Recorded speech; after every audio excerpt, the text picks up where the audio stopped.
Hi, I'm Bill O'Reilly reporting tonight from Los Angeles. Thanks for watching us. Is President Obama the most polarizing chief executive in American history? That is the subject of this evening's Talking Points memo. According to a new survey by the Gallup organization, President Obama has seriously divided the country. 79% of Democrats approve of the job Barack Obama is doing. Just 9% of Republicans approve. According to Gallup, Mr. Obama is on pace to be the most polarizing president in history, surpassing George W. Bush. There are two main reasons for that. First, the economy. After 6 years, take-home pay is down 4% on the president's watch. And secondly, the jihad, a situation that is rapidly getting out of control. Over the weekend, Lieutenant General Michael Flynn, who retired last year as the director of the Defense Intelligence Agency, said this. The strategy that we've had is it's not working. I mean, it's clearly not working. I mean, just look at the kinds of things that we're facing. I mean, in my world, what I have grown up to have to do is define the enemy that we are facing. And like I've said, if you can't defeat an enemy that you don't admit exists. General Flynn was a top advisor to President Obama and joins former Secretaries of Defense Panetta and Gates in lamenting America's poor strategy to counter Muslim extremism. With ISIS committing atrocities on a daily basis, President Obama's lack of urgency stands out. General Flynn is not happy about it.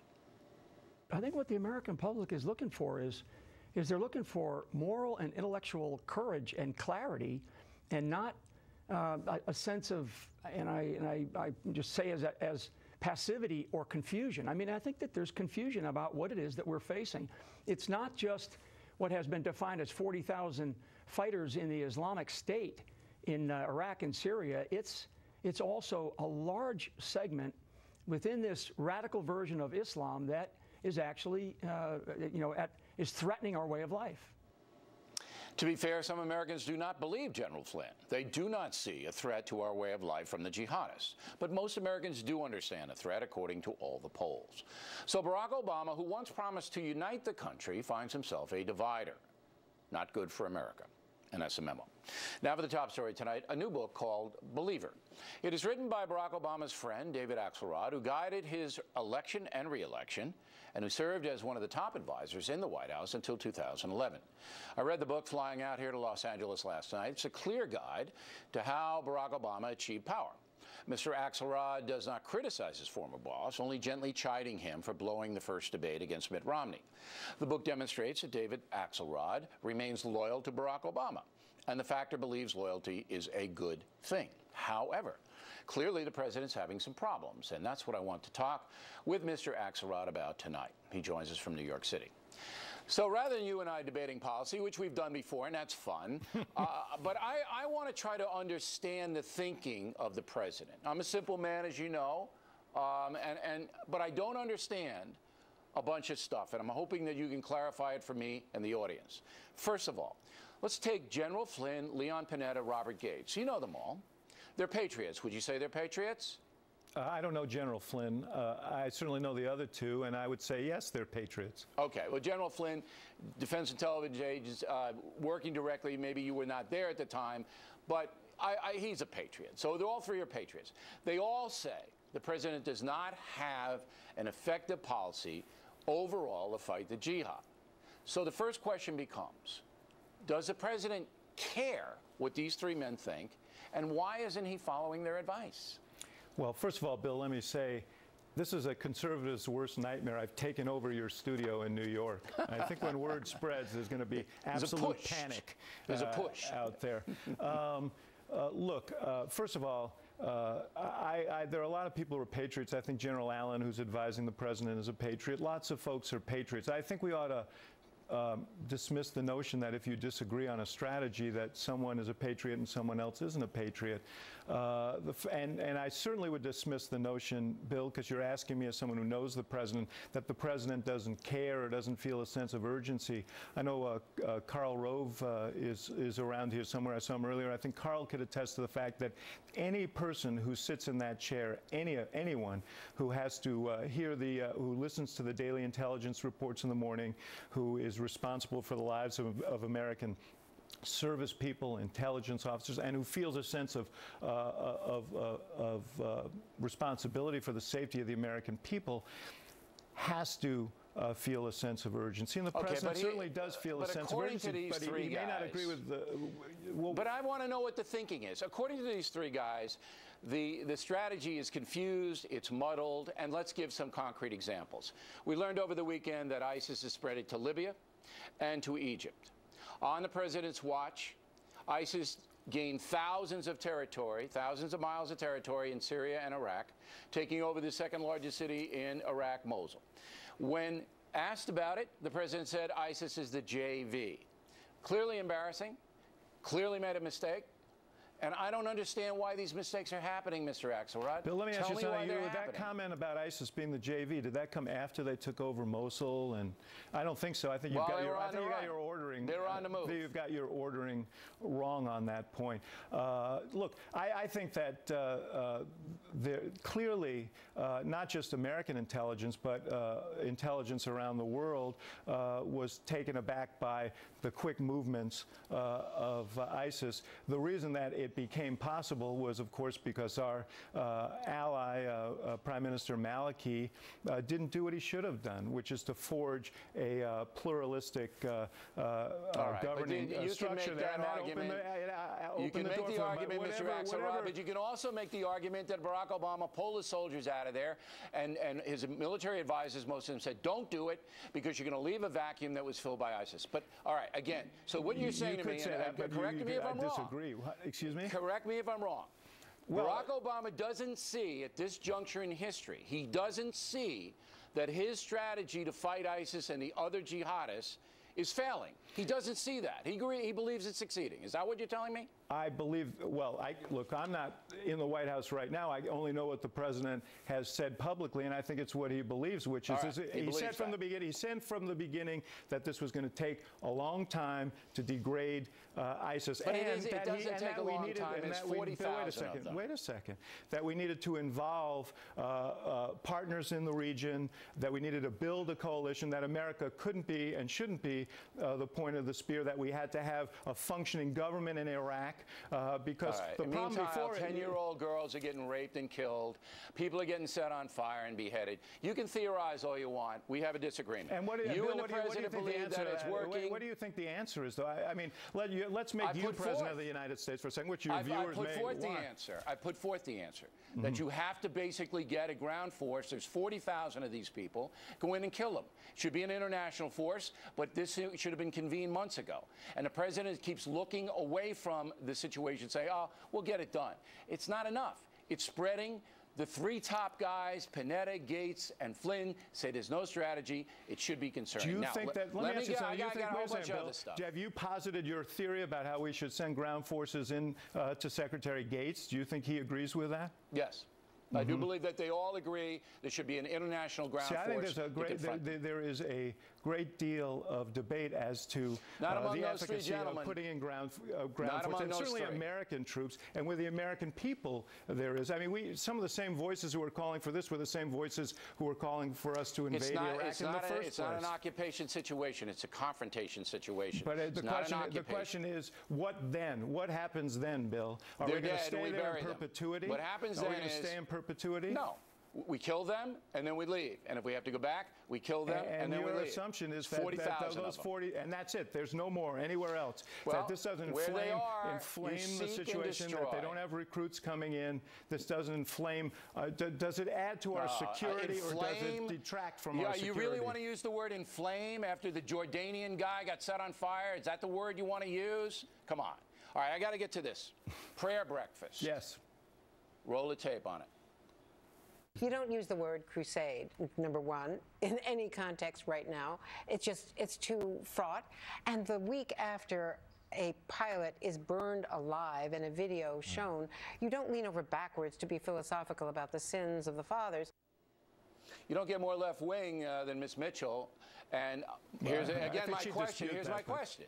Did President Obama know, in your opinion, when he said this, made a comparison to the Crusades, that all hell was going to break loose, pardon the pun. Did he know? I think he knew what he was saying, and he knew that it was provocative. Absolutely, I think he knew that. Then why would he do it? Because his point is that we have a quarter of the world's population are Islamic, and the vast majority of them have nothing to do with extremism. And his point is, let us not define that entire quarter of the planet by the actions of extremists. Let's isolate the extremists, just as we wouldn't blame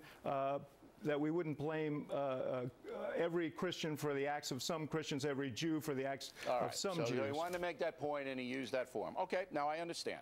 Bo Bergdahl, okay? He's going to be charged as a deserter, and now you're facing a president who trades 5 top Taliban terrorist commanders for a deserter. Did he know that might happen, in your opinion? Do you think this is going to become a huge story? Did the president understand the implications of trading a deserter for 5 top Taliban commanders? I don't know that anybody had designated him as a deserter at the time. The Army did before the trade was made. Then what was the investigation about? The investigation was to certify that he was a deserter. Oh, I see. So this was the second investigation. Well, no, there was an initial investigation after he left his unit, and there were a number of U.S. soldiers killed looking for him. There was an investigation, and the conclusion was he was a deserter. Bill, the president had to know that. The practice of the United States is that we don't leave anybody behind. We may hold them accountable when they come back, but we don't leave them behind. All right, so you think he still thinks it was a good deal? Do you still think it was a good deal? That was what provoked that was the explanation. Decision. Does he still think it's a good deal, do you think? I haven't talked to him about it. I think that he would stand behind what he's done. All right. Now we're going to take a break, and we're going to go domestic. Isn't this fun? Loving it, man. Okay. The name of the book is Believer, and we'll have more of Mr. Axelrod in a moment. We're going to talk about Al Sharpton and Reverend Wright. I know he's going to love that. Believer by David Axelrod, very close friend and advisor to President Obama. So let's begin this segment with race. You write in your book about Reverend Wright, and it was only after, and you point this out, it was only after Wright attacked President Obama in Philadelphia that the president repudiated him, and you made that clear in the book. So for years, Obama was a close friend of Jeremiah Wright. We all know that he's a radical preacher. Then there's Al Sharpton, with a defined history of racial provocation and tax problems, big-time tax problems, and Barack Obama has embraced him. I don't understand any of that. Can you explain it? Well, Reverend Wright was his minister, and obviously the things you call him whatever you call him, and obviously some of the things he said were incendiary, but that wasn't the relationship that the president had with him. That wasn't the those weren't the sermons that the president heard in church. Those weren't the sermons that he regularly delivered. And you know, you should also point out he was a honored U.S. Marine. He was he was an internationally recognized religious leader. So. You know, I think you can characterize him one way or another. But you characterize him, and you in your own book. What the president said, what the president did was he criticized and very, very clearly the things that Reverend Wright said. But only after. No, Bill, I was there in Philadelphia when he criticized him. Right, but it was only after Jeremiah Wright came out and called Obama a flack. No, it wasn't. Again, you got your ordering wrong. He didn't I'm reading your book. That. I'm taking it right out of there. No, you're not. I wrote the book. You're not taking it out of there, and you're not taking it out of events. And I say this respectfully. Sure. He gave a speech in Philadelphia after Reverend Wright's comments became known. Reverend Wright then attacked him. Then Reverend Wright attacked him for the speech he made in Philadelphia. Later in a tour around the country, and said and repeated some of the offensive things. It wasn't the attack on Obama. He repeated some of the offensive things for which Obama had criticized him. And at that point, the president said, I'm not going to continue this. Right. And he Let's get to left Sharpton. that church. Sharpton, you know, everybody knows the resume. All right. Why? Why would and I have to say, I was invited by the president to the Brothers Keeper announcement at the White House. I was honored to be there.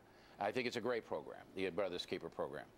There's Sharpton, okay? And I'm saying to myself, okay, it's okay for him to be there, but now it's morphed into Sharpton's there more than 80 times. He's got a signed picture that says, to my fellow warrior for justice. I mean, are you kidding me with Al Sharpton? Bill, you know, you don't decide, and I don't decide who leaders in a community are. Al Sharpton is widely regarded as a leader within the African American community. Do you think the president respects him? Do you think the president respects Al Sharpton? Well, I think he respects his leadership on some of these issues, on these civil rights issues. Yes, I do. He owes millions of dollars to the IRS. His organizations owe millions of dollars. Is there any other American in the White House who owes millions of dollars to the IRS? I don't know. I haven't gone through the tax returns but of isn't people that who come into the strange? White House. Isn't that strange? No, I don't think it's strange. There are people who've had, look, Donald Trump, as I'm sure been in the White House, he's gone through bankruptcy proceedings. He's had financial problems. That didn't impeach him from being a visitor in the White House. But it wasn't a debt to the federal government. See, I can't understand the Al Sharpton thing. I really can't understand it. There are so many other good civil rights leaders, not polarizing, not anti-cop, not tax dodgers. So many. And why this guy has reached that pinnacle, I don't know. All right, let's get to the economy. Yeah, you'll well remember this soundbite. Mm-hmm. Roll it. Okay. The problem is that the way Bush has done it over the last 8 years, driving up our national debt from $5 trillion for the first 42 presidents, number 43 added $4 trillion by his lonesome. That's irresponsible. It's unpatriotic. All right, number 44, President 44 has added $8 trillion almost in 6 years. I don't understand. He was so against adding to the debt. Let me try and enlighten you on this point, since you don't understand. I don't understand. There was an intervening event. It was called the Great Recession, the biggest economic catastrophe. What about 9/11? Didn't that intervene on George Bush? Economic catastrophe. Look. What happened under President Bush was that we had two huge tax cuts and a war that would cost trillions of dollars. Two wars. The first wars. time in history. 2 wars, you're right. I'm sorry. 2 wars. First time in history that we had tax cuts at the same time that we were waging war. And there were people, John McCain and others, who warned that it was fiscal madness. It was fiscal madness. And then But President Obama knew that when he made that statement about it being unpatriotic to run up that debt, and he's run up more debt than all the other presidents combined. What I'm saying is that wasn't a mandatory exercise for President Bush to cut taxes in the middle of a war. That wasn't a mandatory exercise. The fact is that the Great Recession was something that the president walked into. When we met before he even took office, the economist said to us, this is going to add trillions of dollars to the debt, and it did add trillions of dollars to the debt. But now we're out of the recession, and he's still adding, he's going to add $3 more trillion by the time he leaves office. We're out of the recession. Bill, he's steadily cut these deficits to the point where it's not a matter of deficit, it's debt. Yes, I know. That's how you add to the debt, Bill. That's how you add to the debt. But he doesn't have to add to it with all the tax money coming in. He's got more tax money coming in than any other time in history, more than $3 trillion this year. I don't get it. And look, the entire economy is growing, and as a percentage of the economy, the debt is about a third of what, or less of what it was when he. I'm sorry, the deficits are about a third of what they were when he took office. So he's steadily chipped away from that. All so, but last listen, question. I agree with you, though, that it is not wise policy to cut taxes when you're at war, and I don't think future presidents will do that. All right, I don't know if it's wise policy to raise taxes when take-home pay is going down as it has under President Obama. Last question. I believe, and I think I'm right on this, I'll probably be wrong on everything else that I said to you tonight, that his main goal as President of the United States, what he wants to be remembered for, is social justice. Yes? No, I think I think there are a lot of things, but I think the main thing that he'll be remembered for is leading the country through the worst economic crisis in history. He'll be remembered for bringing the troops home from Afghanistan and most of the troops home from Iraq, 180,000 troops when he took office Most of them are home today. He'll be remembered for health reform. He'll be remembered for financial reform. He'll be remembered for ending discriminatory practices against gays and lesbians. And he'll be remembered for trying to lead us forward to deal with this issue of flat wages and economic immobility that now every Republican is talking about as well. And the fact that they are, Jeb Bush, Mitt Romney, and the entire Republican field is talking about it, I think is a tribute to the fact that the president was on the right track in the first place. All right. Mr. Axelrod, thank you very much. It was very interesting to talk with you. Well, thank you for reading my book, Bill. I hope your viewers will as well. Listen, I enjoyed it, and I hope everybody checks it out. And thank you. I appreciate your loyalty to your guy. Well, thank you. As I said in the beginning, loyalty is very important to us.